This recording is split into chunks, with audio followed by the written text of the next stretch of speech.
আসন্ন মার্কিন প্রেসিডেন্ট নির্বাচনে রিপাবলিকান প্রতিপক্ষ ডোনাল্ড ট্রাম্পকে পরাজিত করার জন্য জো বাইডেনই সেরা প্রার্থী।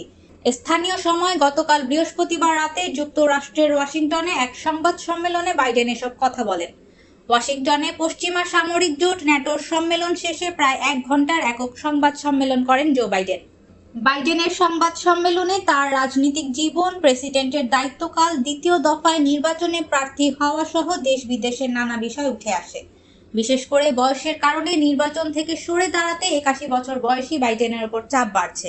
নিজ দল ডেমোক্রেটিক পার্টির অনেক নেতা ইতিমধ্যে বাইডেনকে নির্বাচন থেকে সরে দাঁড়াতে বলছেন। বাইডেন বলেন তিনি স্নায়বিকভাবে সুস্থ, কাজেই তিনি প্রতিদিন পরীক্ষা দিচ্ছেন। তবে বাইডেন নির্বাচনের প্রতিদ্বন্দ্বিতায় থাকার ব্যাপারে তার অনড় অবস্থান প্রকাশ করেন। তিনি বলেন, আমি দৃঢ় প্রতিজ্ঞ যে আমি লড়ছি এবং আমি সেরা যোগ্য প্রার্থী।